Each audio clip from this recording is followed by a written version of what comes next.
morning. Good morning.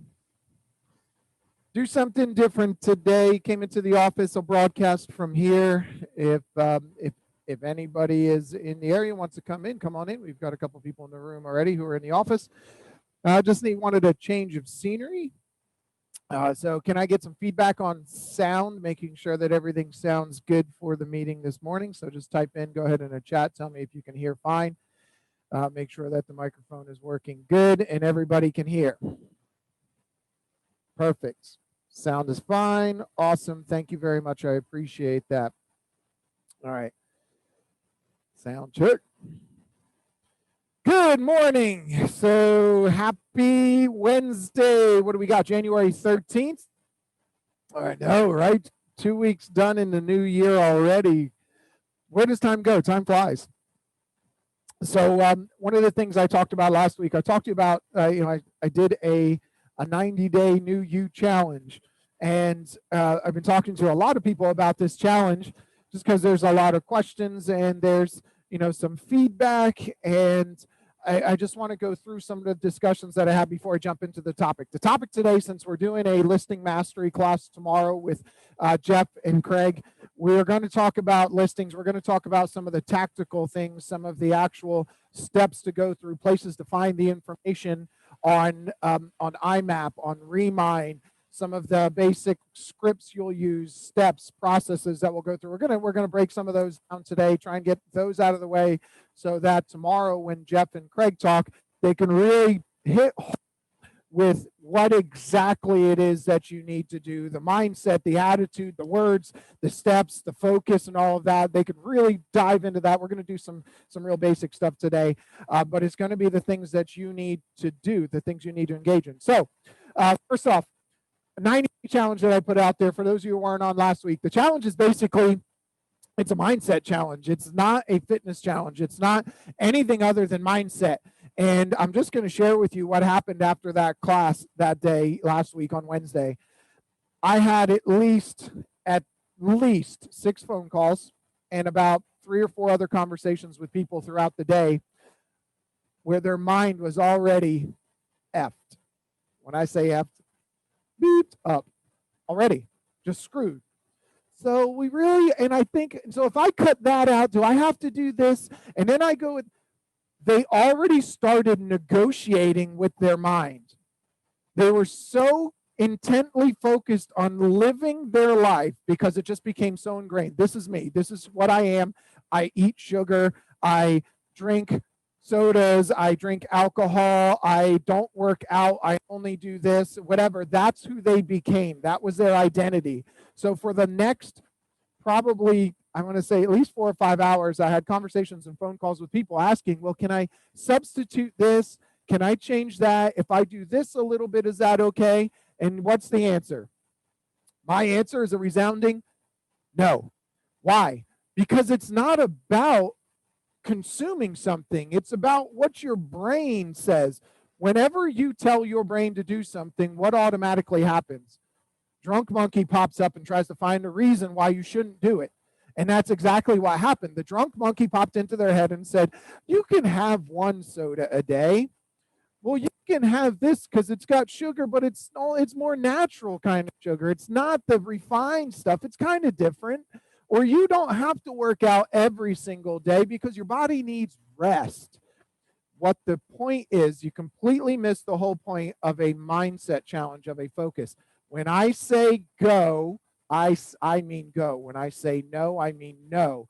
That's the point of a mindset challenge. You commit to doing something. You say, I'm going to do it. No questions, no matter what. I say go. My brain starts to try and ask me questions. The drunk monkey starts trying to ask questions to negotiate with me. And I say, sit down. This is what I'm doing. No questions. You just stand right up to it because you're trying to bring in the old identity of what you normally would do or what you typically would do or what you would normally would think. And you're not allowing your brain the power that it has to overcome it. It came in and said, let's do this. And you go, yeah, but I mean, do we really have to do all of it?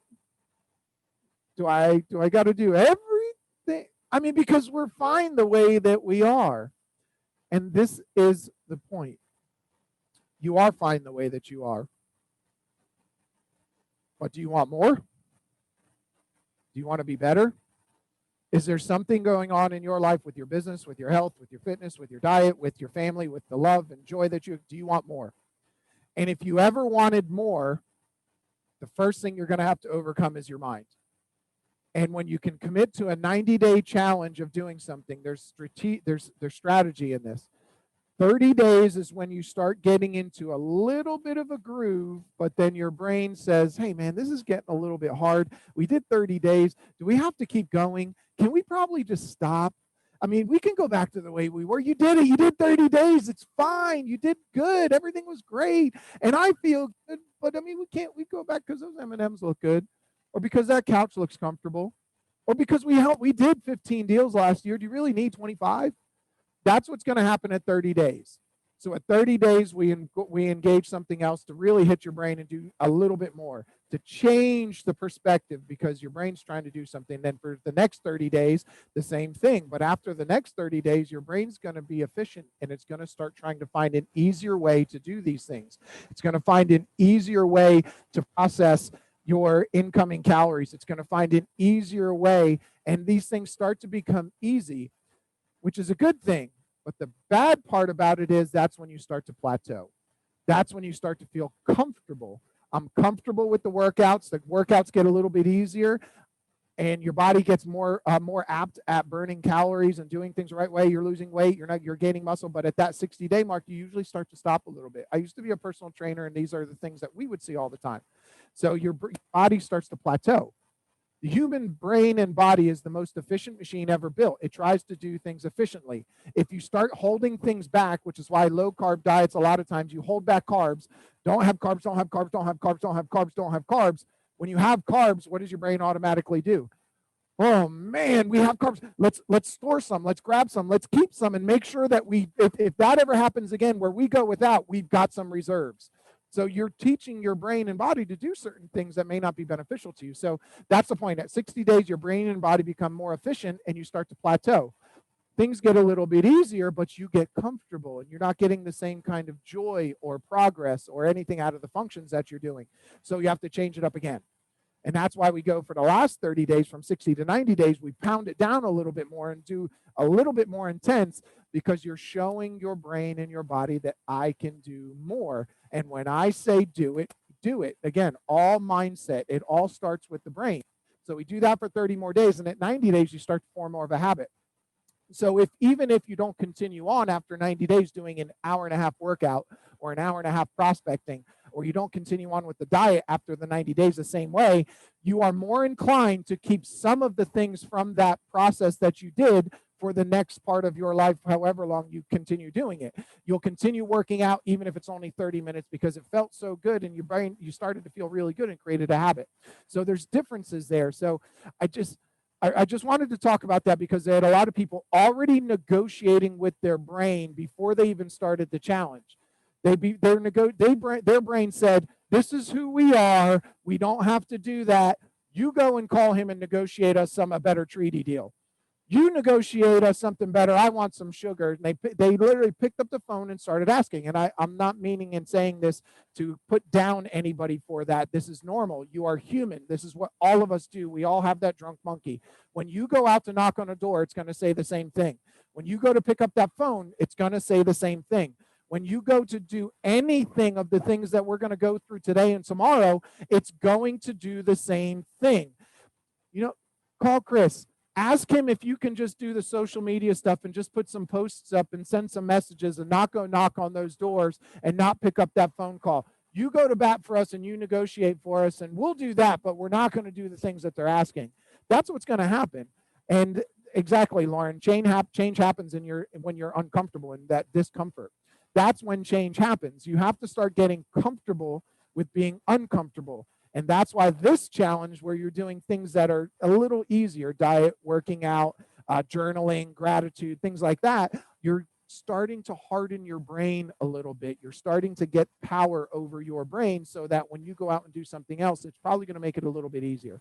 So that's kind of the whole point. This is not fitness. This is not anything. This is mindset challenge. If you can overcome these things, it's going to make overcoming some other things a little bit easier. So with that being said, jump on in.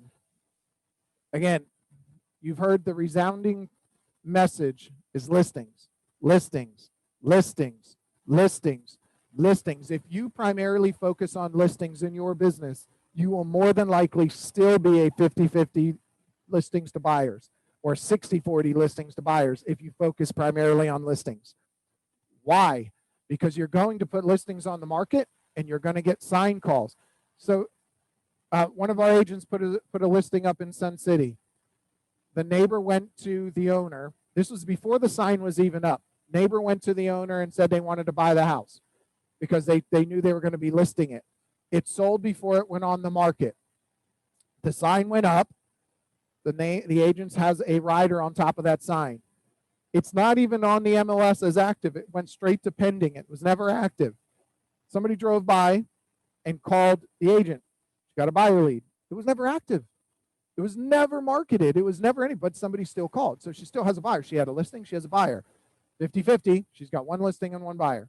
50-50 listings to buyers. And in this market with the amount of buyers, I'm hearing a lot, and I've had a lot of people call me directly for a listing that I've had and said, hey, I have a friend who's an agent and they're in another state, and they told me just to call the listing agent. They know how tough the market is, and they're buyers agents, and they're still telling their friends, their family to call the listing agent directly because you have a better chance of getting that property than if you have your own agent go in and negotiate.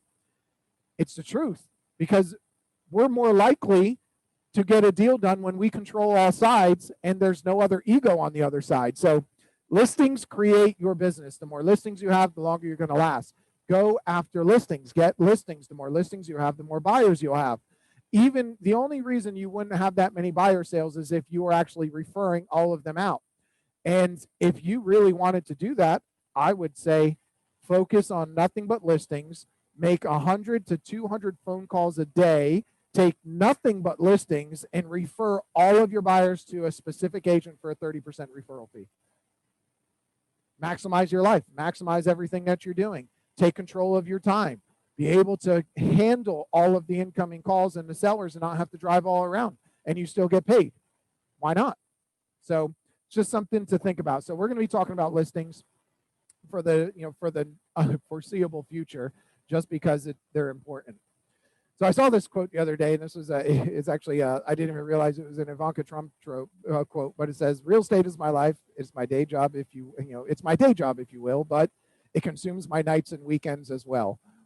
So all of us have a day job, and it's as a real estate agent, but it also consumes our nights and our weekends as well. And a lot of us love what we do, so we're going to allow that, and we'll take that. A lot of us work late nights, and right now that's what it's going to take. It's going to take you committing to a schedule, saying, this is my job, this is what I do, this is how I create an income, but this is also my future, this is my career, this is my business. Let me treat it like a business. So sometimes it's going to require a little bit more. It's going to require a little more time, a little more effort, a little more energy.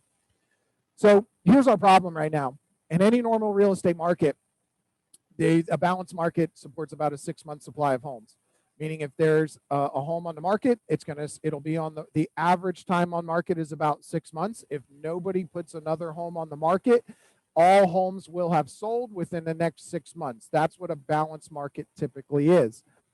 Right now, we are running 30 days and less for the month supply of homes in a lot of our markets.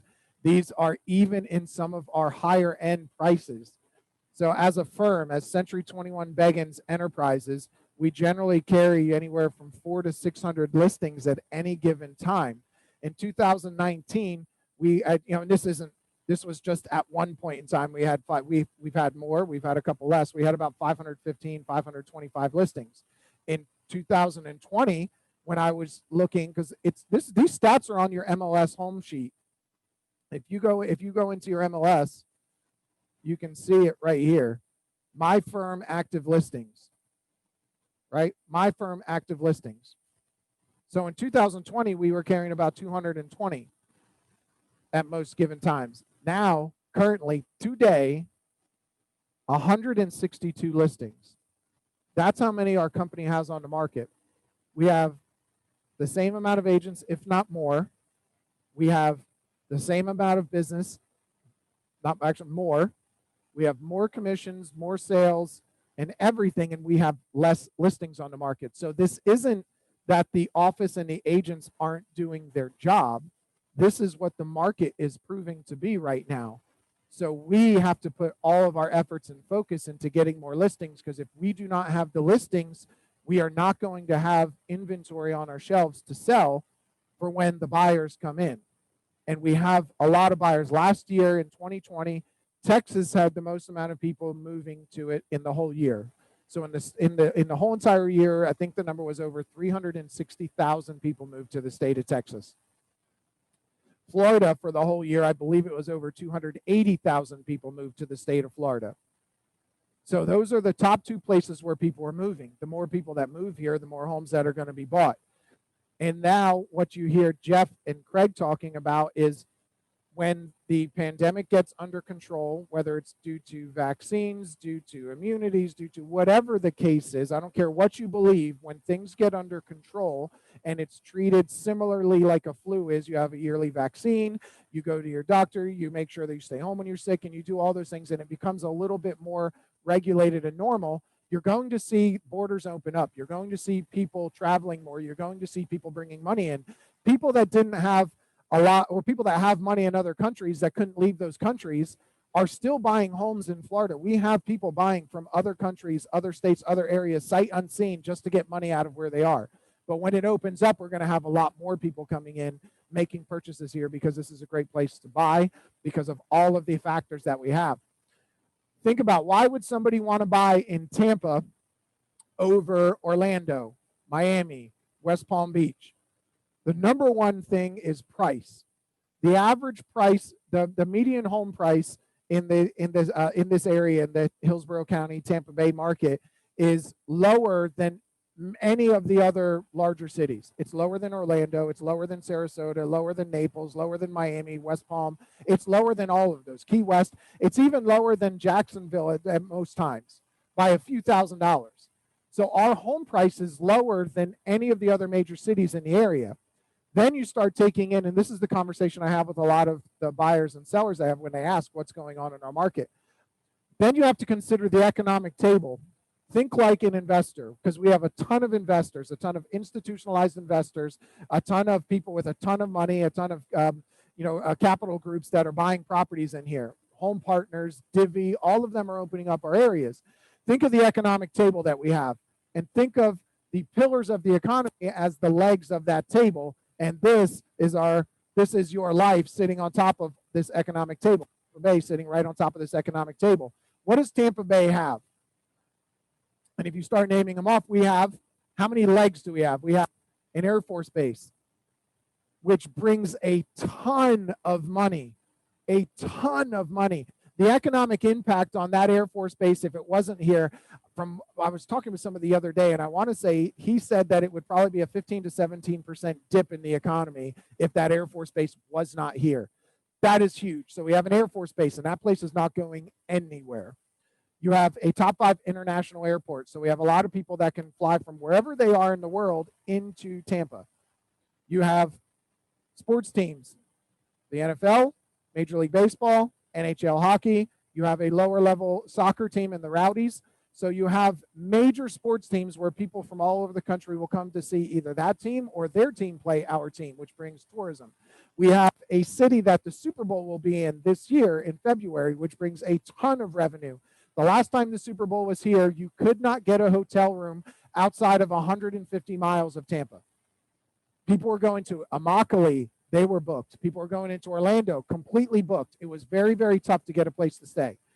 So we have a city that will support that kind of thing. We have major corporations like JP Morgan Chase, Morgan Stanley, Dean Witter. You have insurance companies like Progressive, Geico. They all have offices or corporations that are here. We have 3 of the top 5 beaches in the country, 3 of the top 5 beaches in the country within 45 minutes to an hour of here. We have, see, what else do we have? We have tourism. We have a 6-foot mouse an hour away that a lot of people come to. There's a lot of people that will come and stay here and drive over there. We have Busch Gardens. We have breweries. We have USF, which is a large college and actually is it's in the top, I want to say it's in the top, it is the number 2 or number 3 state-funded university in the state right now. It is actually has one of the largest populations of any of the state-funded universities in the state because it's a large commuter base. So the number of students is actually higher than UF and FSU from what I remember. So there is a ton of economic factors. Number 4 in Florida, perfect. So we have a ton of economic factors that impact us that everybody's saying, what happens if one of those fails? We've got 7, 8, 9, 10 other legs to hold us up. What happens if another one fails? We have 6, 7, 8 more legs to hold us up. What happens if another one fails? We have 5, 6, 7 legs to hold us up. We have a good, stable economy, which is why when everything went downhill and it came back, Tampa Bay was one of the first areas to come back and come back strong. Places like Tampa Bay, places like Las Vegas, and places like that, because of some of the economic factors, and ours is going to be more stable. So consider those things and put those things into your talking points when you're talking to people and they're asking you, why is this happening? This is a bubble. Things are going to, no, this is not those kind of factors. There's a lot of other things coming into play, but Tampa Bay is the strong driver of that. And then think of prices. You can buy an intercoastal canal water home here, waterfront home, for what?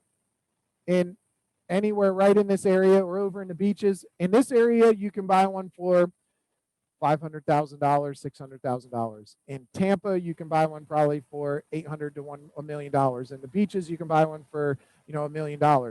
Those homes down in West Palm Beach, Miami, are $3 to $5 million right out of the gates. You can buy beachfront properties here for the $3 to $5 million, even less than that. You can buy a bayfront property over here for $1 million. You go to Miami, you go to any of those places are 10, 15, $20 million. So we have a lot to offer, which is why these things are happening in our area and why we are reaping the benefits. But in order for you to reap these benefits, you have got to get engaged and you've got to do a little bit more. So what we have to do is we got to get focused. You've got to focus on getting these listings and make this your primary focus. Our messages get one appointment a week. I want to go one step further with that, and I tell my team this: your focus needs to be on getting one appointment a week, but your focus every day needs to be, I intend to find one buyer or seller I can help today. This is not your appointment for the week. I intend today to go find one buyer or seller I can help. I intend today to find one buyer or seller I can help. I need you to get a buyer or seller a day that's going to go into your pipeline. You need something as you're picking up the phone. I'm looking for my one appointment a week. Even deeper than that, are you the buyer or seller I'm going to help today? Are you the buyer or seller I'm going to help today? If you can fill your pipeline with more buyers and sellers that are going to transact in the next 3 months, 6 months, 12 months, that's why getting one buyer or seller today is not your appointment. It's putting more people in your pipeline so that your pipeline spits out appointments more regularly. So we're prospecting, looking for one appointment a week. We're prospecting and looking for one appointment a week. Your intention when you're talking to people is, who can I help today? Your message and your delivery will come across so much different if you go at it from the aspect of, who can I help today? Are you the buyer or seller I can help today? Are you the buyer or seller I can help today? And it's also going to do wonders for your mind too, because when they say no, you say, great, you're not the person I can help today, instead of, no, they rejected me. They told me I suck. I'm never going to do this. I'm never going to get that. All in all, it just brings a different factor to the game here.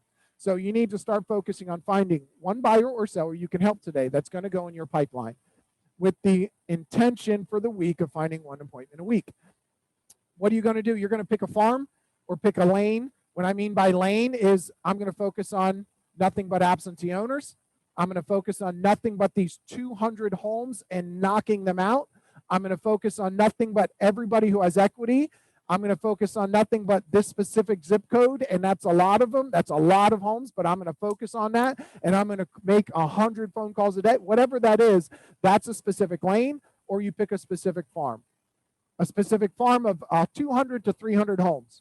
That's what you should be doing. Pick 200 to 300 homes that you're going to focus on. And then for the next 90 days, you go out of your way to call, knock, deliver, mail, anything that you can to get in front of them. Find the names, try and find them on Facebook, send them messages, go start a Facebook group. There's a million things you can do, and we're going to talk about some of them here in a minute. but that is your goal and your focus. I do nothing but talk to these people every single day. My intention is to find one of them I can help a day to get one appointment this week. That is your goal. So create a goal. One appointment a week is our goal. But what's the bigger goal for the end of the 90 days? I want to have 4 listings. I want to have 10 listings. I want to have 10 people that are going to transact in the next 3 months. What is that? Create a goal so that as you're doing it, it's measurable. 1 buyer or seller a day is measurable. 1 appointment a week is measurable. 5 listings this quarter is measurable. Create a goal that this is the reason I'm doing it for my 1 appointment a week so that I can get this goal at the end of this 90 days, at the end of this 60 days, 30 days. I would say commit to not for 90 days. Commit to a process and steps for 90 days that you're going to do. And then set a schedule. Your schedule can be anything you want, but when will you make these activities? When will you perform them? Will you call in the morning, door knock in the evening, and send mailers once a week? Will you send mailers once a month, deliver flyers once a week, phone call every single day, phone call 3 days a week, phone call once a week, but I'm calling so many people that 1 day a week that it makes up for the entire week? Whatever that is up to you.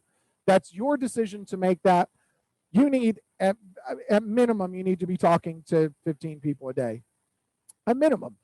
If you're looking to make a difference with 200 homes, 15 people a day is only going to be, by the end of the month, 60 homes. You've got 200 homes to hit. So if you're going to talk to 15 people a day, you're not going to quite get there. It's going to take a little longer. So up it and just get out and do it. Just set the intention of doing it and then get to work.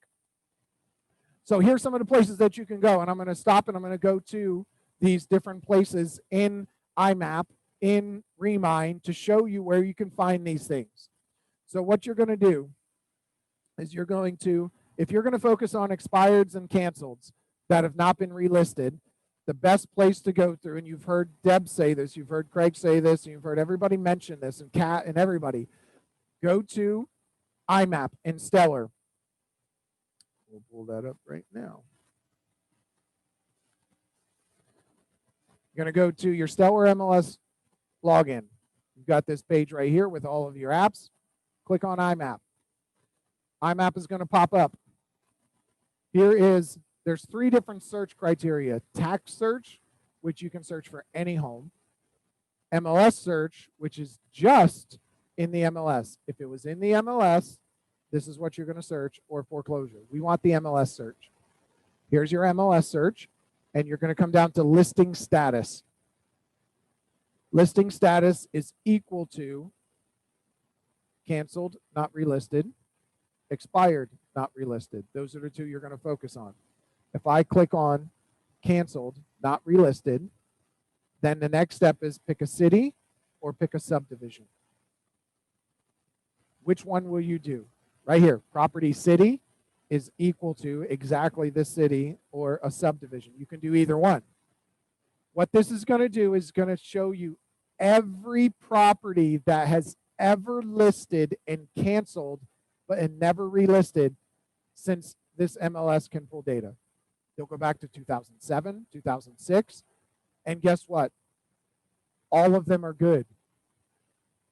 Why? Because what happened in 2006, 7, and 8? Market was really good. It didn't sell. They needed some money. Maybe they didn't get enough. Wow. So right now, what's happening now? Prices are coming back there. They've paid down. They had a tenant in there. They're in a better position. They might be able to sell. What happened in 2012 and 13 if they tried to sell? They might have been in dire straits, needed to get rid of it, couldn't, rented it. They got some money. What happened since then? Appreciation. Values have come up significantly since then. What happened since last year if it did? Everything has changed since then too. So last year, if everybody listed in January and February and then COVID started hitting in March and April, there's a lot of sellers that pulled their home off the market. We don't know what happened, and we shouldn't care what happened. We want to ask them questions and listen and understand what happened, but it's not for us to decide before we talk to them. So pick up the phone and call. I don't care why they canceled their listing. It does not matter, but the property was on the market, and I'm just curious, for right now, would you consider selling your home again? Or I noticed that you tried to sell your home back in 2008. The market has shifted dramatically, and I was just curious if you still had a need to sell. I'd love to help you with your real estate needs. Or I noticed you put your property on the market a few years ago and it didn't sell, and I'm just curious if I might be able to help you with some of your real estate goals. Do you still have the same goal of selling your home? When's a good time for me to tell you about the value of your home? Your neighbors have been selling their homes for X. Might put you in a better position. There's different conversations, plenty of them to have. But let's take a look at it. Let's just say I want to go, and I'm going to use Apollo Beach because I'm right here. Canceled, not relisted in Apollo Beach. Let's find how many homes there are. 179 homes have canceled and relisted in Apollo Beach. And you can see when you click on it, this one canceled in 2017. It's not going to give you phone numbers. It's not going to give you any of that. You're going to have the property address. You're going to go knock on their door. You're going to go deliver a flyer. You're going to come over here on this main screen. You have all these addresses. Here's what I want you to do. I want you to click download results, and I want you to select your customized fields because you don't need all of these. And you just need to go down here to list price, hit control, and go all the way down to zip code. This is going to have the price that the property was, the date that it listed, so you know how long ago it was, so you don't sound like an idiot when you're like, I tried to sell 8 years ago and I didn't.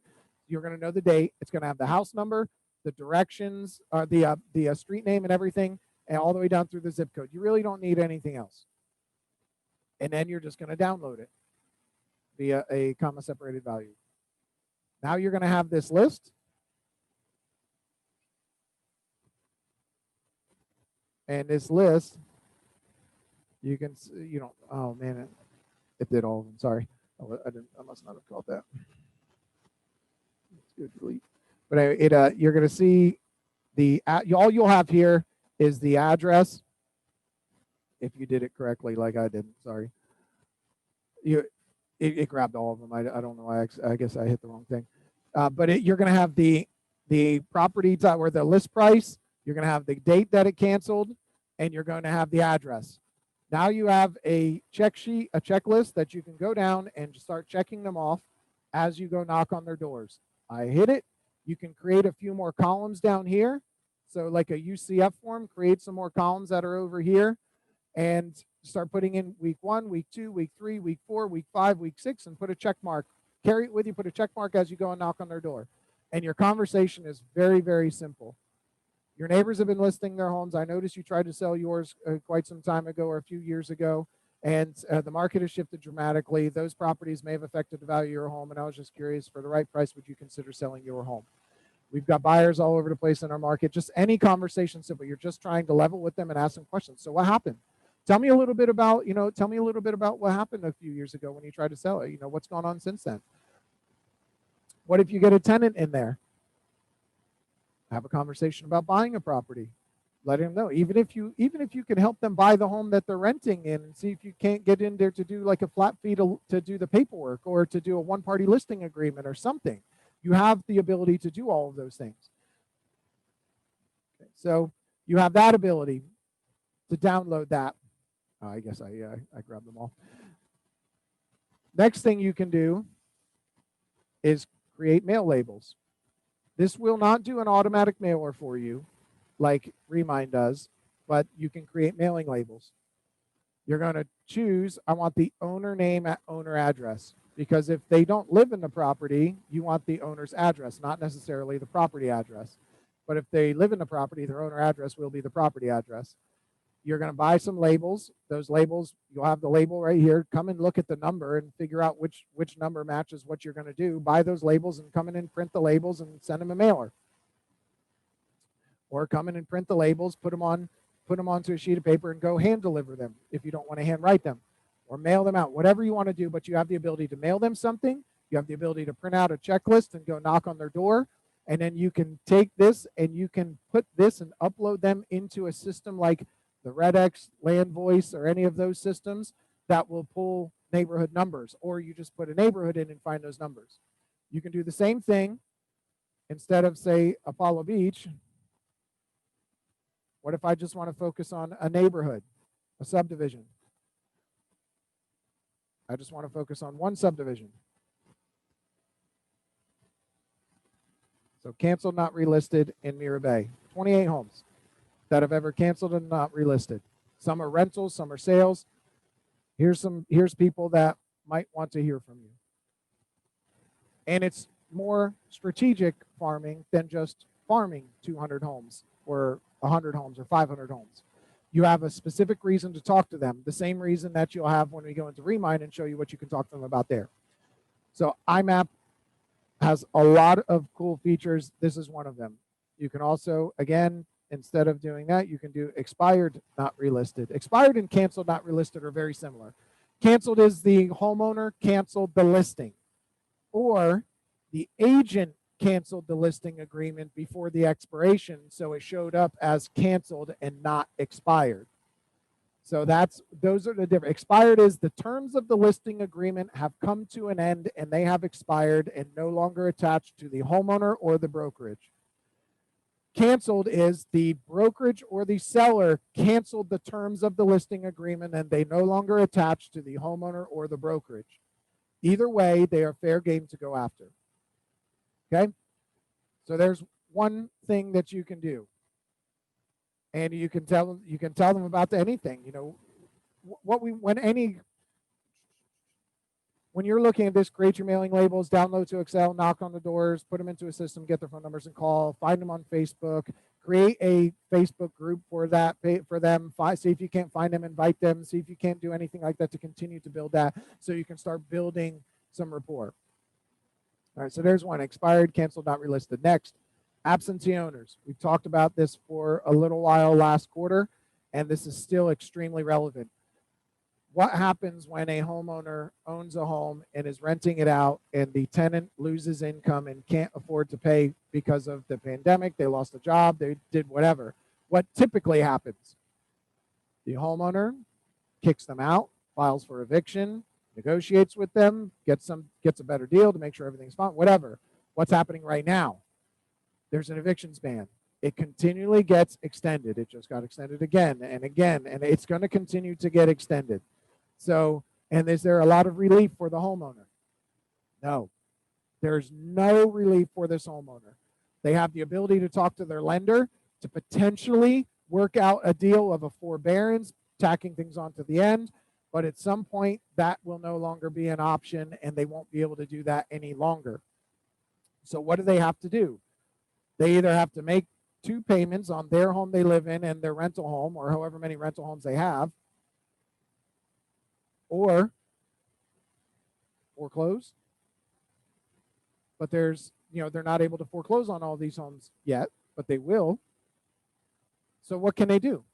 They can sell their home. You can help them sell their home. You can help have a conversation. You can help them buy another one. Let's just say this investor has a ton of money. He owns 5, 6, 7 properties, and he's in a really good position, and he doesn't have to sell. What can he do? And what can you do for him? Hey, part of the script is basically a Mike Ferry script. I'm just calling to see if I've got that in here. I'll just show you that real quick. So my name's this with Century 21, and I was calling about the property, and I was wondering, when do you plan on selling the property? Never. That's terrific. How long have you owned the property? And then you start, I'm curious, how did you happen to purchase this property? And you start going through these scripts, but then you can ask them. So I'm talking to a lot of people like you. That's my primary focus, is to try and help investors out. And I'm talking to a lot of them who are having some issues with their tenants. Would you be interested in potentially purchasing another property that might benefit you because you can get a better deal and this guy isn't getting any rent? It might be non-performing, but it might put you in a better position. Would you be interested in purchasing it for less than what it's worth maybe? There might be a possibility there, but you can bring them another option. So we'll go into Remind, because Remind's the tool you're going to use to find absentee owners. So let's just go to Remind. MLS, your apps, click on Remind. You're going to get into Remind and click search. And you're going to go and identify the neighborhood that you want to work. However you want. You can type it up here. If you know where the neighborhood is, you can go in and find it. I like to a lot of neighborhoods, like they'll have, I use this as South Point as an example, but a lot of neighborhoods have different sections. So if you start typing one neighborhood in, it says phase 1, phase 2, phase 10, phase whatever, and you have to click every single one of them. So I think it's easier most of the time, for me at least, just to draw a map around it. So find a neighborhood you're going to work. Use this polygon, draw a map around it. And I just want to work this neighborhood. Got 1,100 homes in here. And these are your criteria that you can choose if you wanted to. If I only wanted to do homes that are over 200,000, I'll say minimum 200,000. You can choose the price point you're going to work. This neighborhood, the prices are between 200 and 280 right now. A year and a half ago, these homes were selling between, or a year and a half, 2 years ago, these homes were selling between 190 and 220. 220, 225 tops. They're selling for 260, 270 tops right now. So this neighborhood, you'll come here. On this left are the overlays that you can add.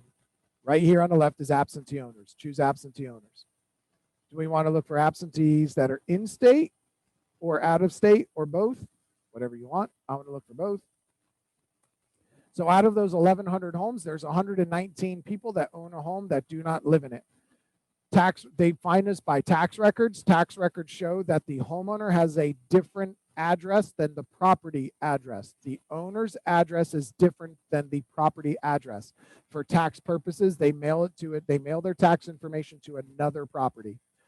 If they're in state, if you only want to focus on in state, pull the in states up and go knock on their door because they live in state. They own another home in state more than likely, or they own a home here in this neighborhood plus another home. So now, and they also have a tenant. So what I love about absentee owners is it gives you at least 3 to 4 different possibilities.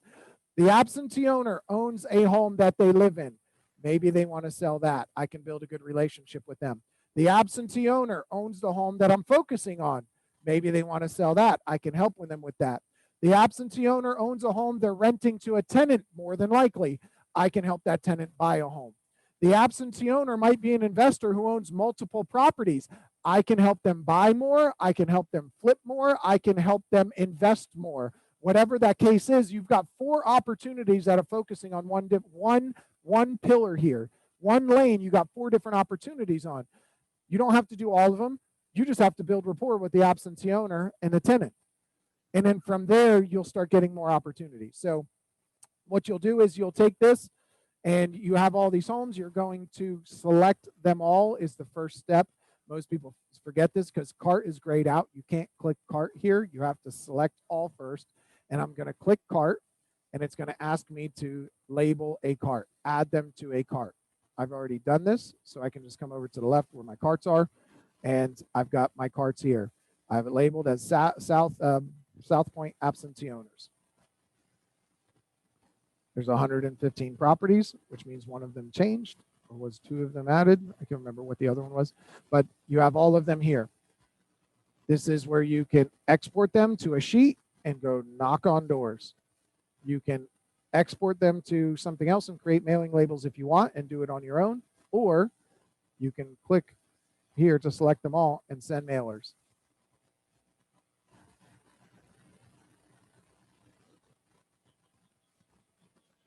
So happy to see us back, and I was getting tired of Zoom heads. Energy feels so much better. This is true. So name your campaign. So I'm going to, whatever that is, whatever the campaign name is,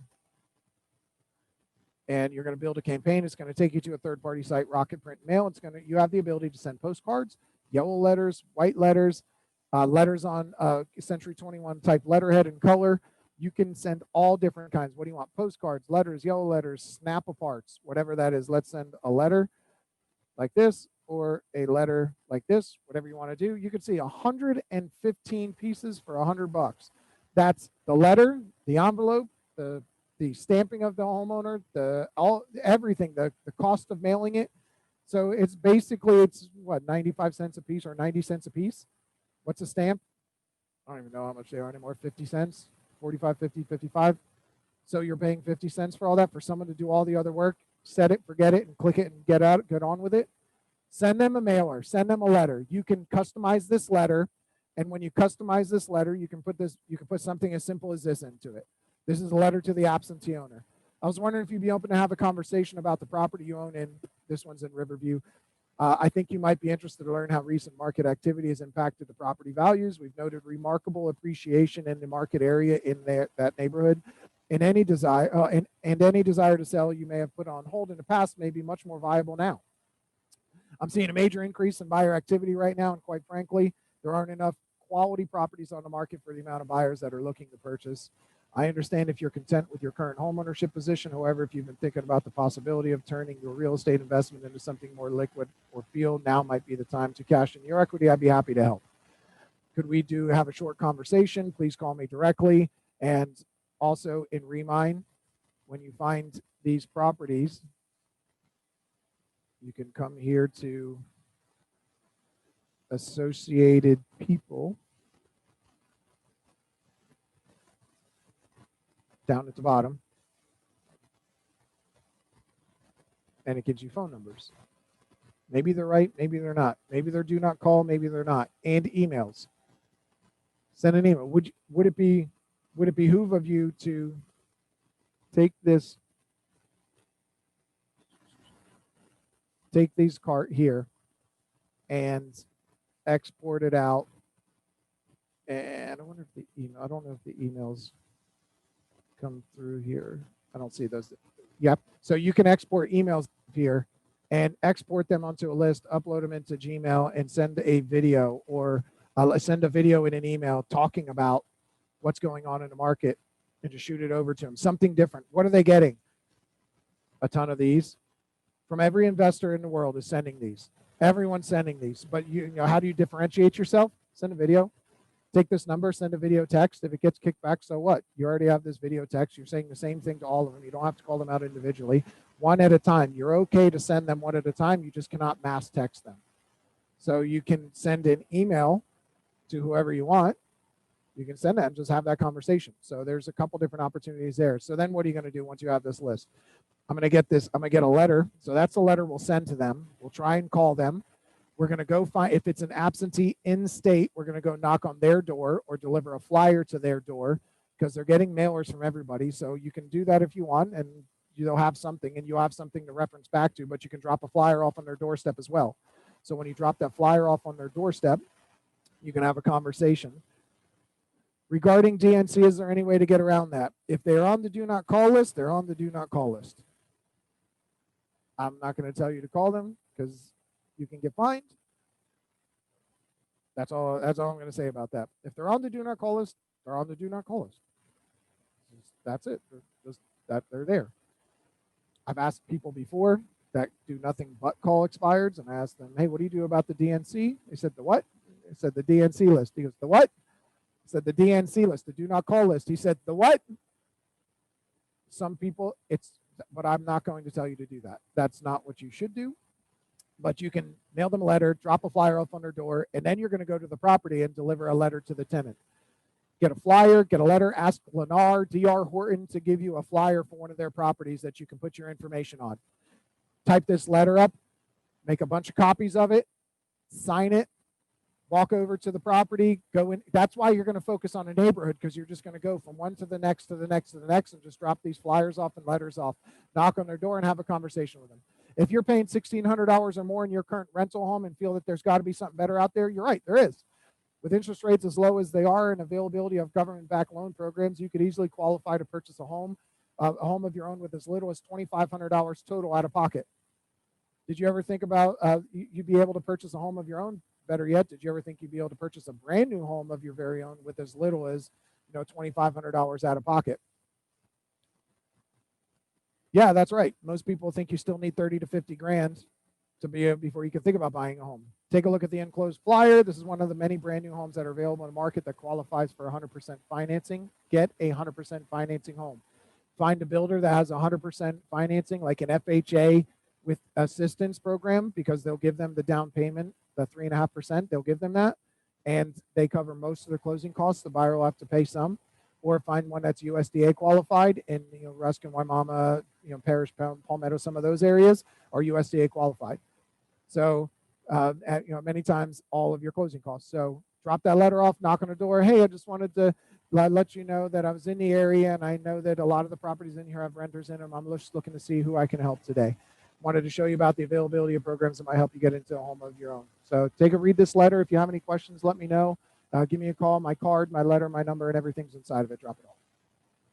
And then what do you do after that? Go back next week, next month, do it again. Give them something else. Here's another home. We just had another property come up. This one still qualifies for that. Show them something else. So you're going to go remind. That's another remind and absentee owners. Call, mail, knock, get through the list. Focus on something. Next, just listed, just sold. Create an MLS hot sheet. So what you're going to do, just listed and just sold properties, you'll have to have something like Remind that gives you phone numbers. You can create a cart for a neighborhood. Literally create a cart for a neighborhood, just like I did, just like I showed you. Create a cart for a specific neighborhood. And if I was going to make this a hot sheet, I would come into MLS, and I'm going to come up to my matrix. Oh, which one was it? But you got, see these hot sheets? These are created. Okay. If I click on customize, this says manage my hot sheets. I can come here. You can only have a certain amount of them. But if I wanted to come in here and change one, because you're going to have some that are already set. So let's just say I want to go here. What I did here for new to market. I'm going to edit the criteria or create one or add one. So I'm going to edit because this is one that's already there. Just pick one that's already there that MLS set up for you. Click edit criteria. Come up here to new listing. Down here, I added all of these areas because I want to know what's going on in my market. If there's a new listing that comes on the market, I get notified on this hot sheet. What this hot sheet does is I click on the hot sheet. It shows me everything that's happened since the last time I clicked on hot sheet. So if I click on hot sheet now for new to market in all of these cities, it's going to show me everything that's new to the market right now that's brand new to the market. If I click on it tomorrow, it's going to show me everything from the last time I clicked on it right now until tomorrow, anything that's new to the market since then. If I click on it in 4 days from now, it's going to show me anything that came new on the market in the last 4 days since the last time I clicked on it. So what you're going to do is you're going to come here. You can put city in just to clarify it, but legal subdivision. Pick the legal subdivision that you want to go. Like if I want to go, this one was South Point. I'm going to put South Point. And that's going to give me, I'm not going to do that because I don't want to change one that I have. It's going to give me all of the properties in South Point. And then as a new listing in South Point, in Riverview comes on the market, and I click new to market, or I would label this new to market South Point, they're going to come up here. Now I know I have a just listed property, 0 days on market, 0 days on market, 0 day. These all just came up. I click on this 5-6 times a day just to see what's happening in our markets. And so I can poke the bear a little bit with some of our agents in the office and say, hey, somebody else just got a listing in your neighborhood. Why'd you let that happen? I do that all the time just for fun. It's fun for me, I guess, but that's what you'll get. So new to market for South Point. When you get new to market for South Point, that's when you're going to start going to work. You'll have your cart for South Point. You're going to go down the phone numbers, and that's all you're going to do is call every single person who lives around. It's circle prospecting, just listed, just sold, circle prospecting. Call every single person who lives in that neighborhood. You're going to call them or knock on the door. You're not going to mail them. Why? Because everybody else is mailing them, and it's going to take how long to get there? 3 days, 5 days, 7 days. If you're in Ray's shoes, Ray's never get there. And he's got to go to the post office and ask him why the hell none of my mailers got there. That's serious. That happens. So you're going to mail something, it may not get there. Everybody else is mailing. It's going to take 3 to 7 days to get there. You're going to be there in 30 minutes. Knocking on the door. Did you see your neighbor's home that just came on the market? Your neighbor listing their home may have affected the value of your property. Where's that? Something simple like this. If you can do the I have a buyer, or you go and your neighbor just listed a property at this street. I thought you might like some information about it. It's 4-bed, 3-bath. More importantly, their home being listed more than likely changes the value of your property. If you or anyone you know is even considering selling, please let me know right away. I may be able to sell it without even going on the market. That's it. Simple conversation. You're not there to try and get their listing. You're trying to earn their listing, because properties getting listed right now were earned 30 days ago, 60 days ago, 90 days ago. You're not going to get the properties that are going to be listed right now or tomorrow. You're looking for the listing that's going to come up in 30 days. So you're going around it, because we know strategically and statistically that every time a home goes on the market, within the next 30 days, one more comes up. Within the next 6 months, 2 to 3 more will probably come up. So usually you have at least 4 or 5 properties that are going to come up within a 6-month span of one going on the market. And in our market, it might be a little bit more, just because they're selling so quickly. There might be more people happening. So when a home comes on the market, it's your job to go through and circle prospect. Pick a neighborhood and just focus on that one. If a listing comes up, I talk to everybody. When a listing sells, I talk to everybody, and I go and I tell them the same thing. Hey, remember me from last week or last month? I told you about the property it listed. Yeah, well, that one sold and it closed for $5,000 over listing price. That one definitely affected the value of your property. I was just curious when would be a good time for us to talk about what your value is. How about a free market analysis? I'd love to help you out any way I can. You're there to help. You're not there trying to get them to sell their home. You're trying to see if you can help. So that's the strategy behind a just listed, just sold campaign, where you use MLS to start a hot sheet that notifies you that all you have to do is click on that hot sheet. It notifies you of everything new. Same thing. I have one set up for vacant land, bank-owned properties in my old neighborhood, because I want to see what happens, and it'll tell me what has happened in that neighborhood or in that specific criteria since the last time I clicked on it.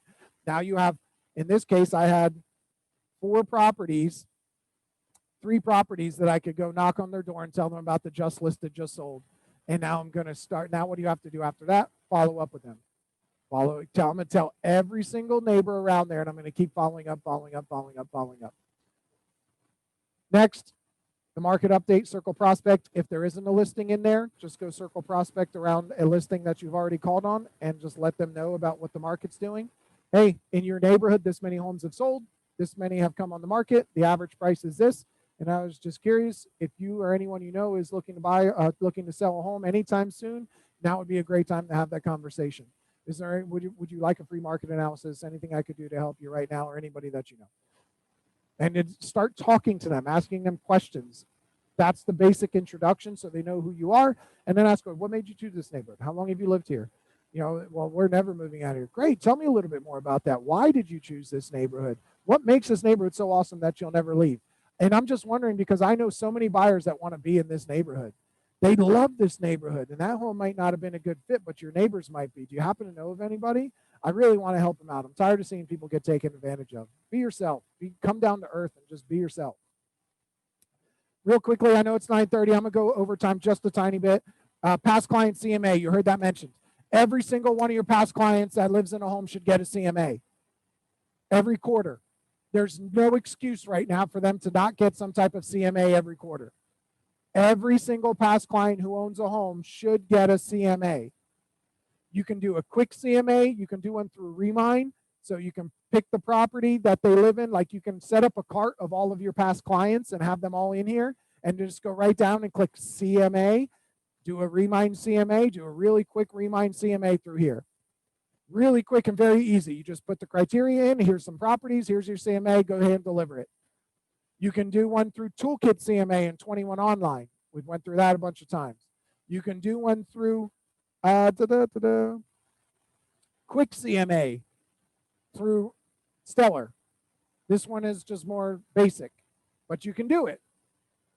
But every single one of your past clients should get a CMA once a quarter. They should know where the value of their largest asset they're ever going to own is. And then FSBOs. FSBOs are selling very quickly, and I believe personally that we are creating more of a FSBO market by selling homes in less than 24 hours or in 2 hours or in one day. We are helping create that. We need to stop that. That's what I talked to our team about that yesterday, but I'm not going to go into that. We'll go in basically what your strategy with a FSBO should be is. I see that you listed your home as a for sale by owner, and that's great. I mean, I think trying to put 6% in your pocket or save some money is an awesome idea. And this coming from someone who only gets paid when I sell homes, I really feel you should be trying this for at least 30 days. I think that's a smart move. I agree with you. I'm just curious where you're moving to and when you have to move. I'd love to help you. I want to be your buyer's agent. Can I interview for the job? Start talking to them. When you get a contract, send it to me. Let's talk about it. I don't care if you sell your home on your own. I want to get a listing, but I also want to build rapport and get past clients. So, but what happens? It's like 85% to 90% of all homes that are listed for sale by owner end up selling with an agent. So the chances of them finding a home and falling in love with that home are very high if they can find the home they want. Now with this market, they're having a hard time finding homes. Who can help them? Me. And you know what? It's free of charge. I don't charge you. You pay nothing for my services. You get all of these things. Here's my seller service. Here's my buyer representation, my handshake agreement. You get all of these things and no charge to you. But you're building rapport, so when they find the home they love and they have to sell their home, most agents aren't going to accept a contract from a FSBO.